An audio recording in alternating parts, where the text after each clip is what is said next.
Hello traders, and welcome to the Stock Goodies Chart School.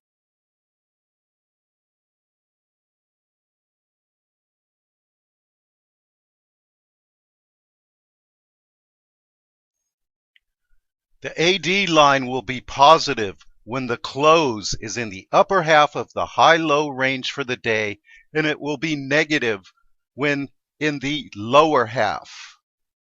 Now what does this mean? Okay, our last lesson on OBV has to do with where the close is. Is it higher or lower? So this day, the close is higher than that day.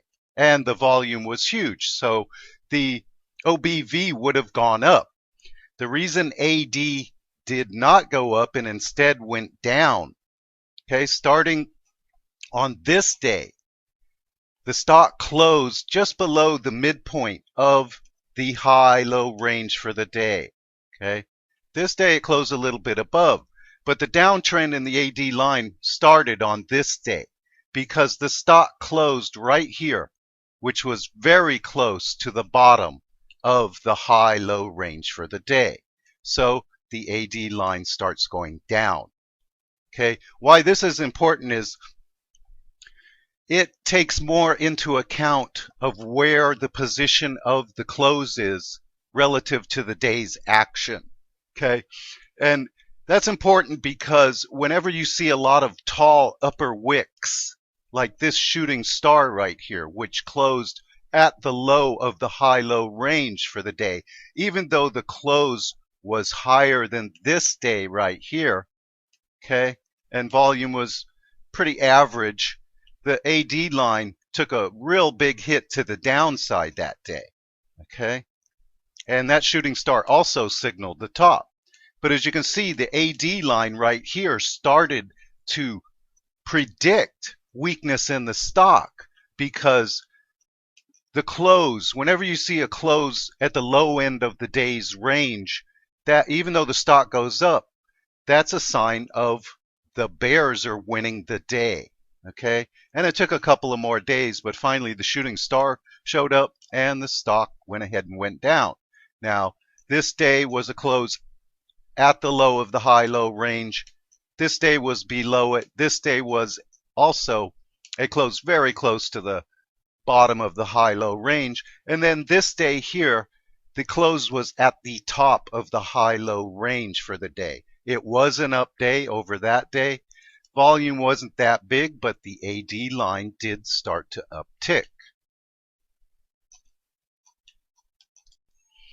Here is a great example of how you can see such a major divergence between on-balance volume and accumulation distribution.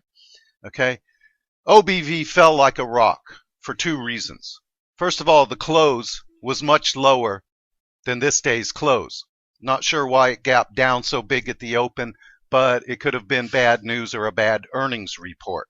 Okay, and it had huge volume, so OBV falls hard.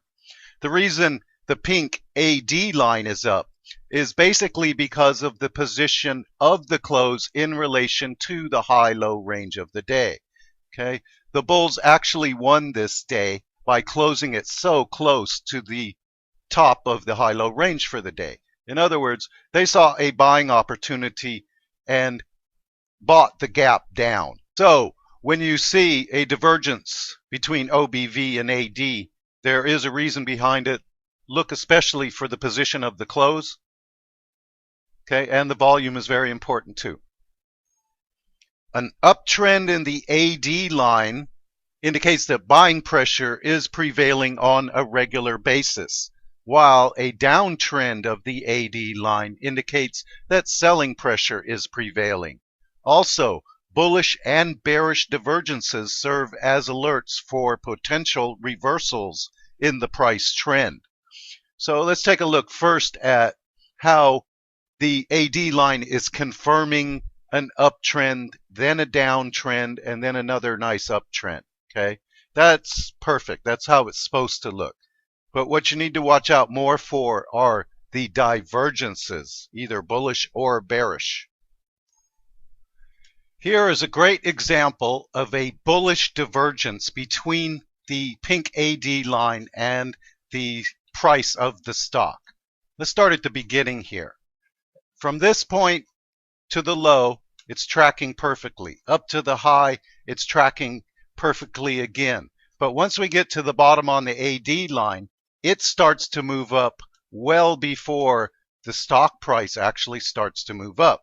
And the reason for that is in this area right here, the closing price must have been in the upper range of the high-low range of these days in order for the AD line to go up. And what this may signal, a bullish divergence where the AD line moves up before the stock price moves up, may signal a rise in the stock price well before it actually starts to move up. Now let's take a look at a bearish divergence where the pink AD line starts a downtrend a couple of months before the double top breakdown and the fall of the stock price. Starting at the beginning, it appears to be tracking very well. This high here is lower than this high here, just like in the stock price. This high is a little bit lower than here. Okay, then it showed some real strength on this uptrend. Okay, but right here, this is where the divergence begins. Okay, AD line starts falling hard. Okay, and that was well before the stock actually broke down and broke all of this support. Okay, this was the last level of support. Okay, and then it went up pretty good to set the high here. But when it broke below this level of support, the AD line crashed, and that was the beginning of the breakdown of all of this support and the beginning of the decline in the stock price. So whenever you see AD starting down and the stock is going up, that is actually a sign of weakness to come. The AD line is an indicator based on a derivative of price and volume. So this makes it at least 2 steps removed from the actual price of the underlying security. So the money flow multiplier does not take into account price changes from period to period. And as such, it cannot be expected to always affirm price action or to successfully predict price reversals with divergences. So sometimes there is a disconnect between prices and the indicator, like shown in this chart. GCI was in a serious downtrend while the AD line was in a pretty serious uptrend. Okay, so sometimes the AD line simply does not work.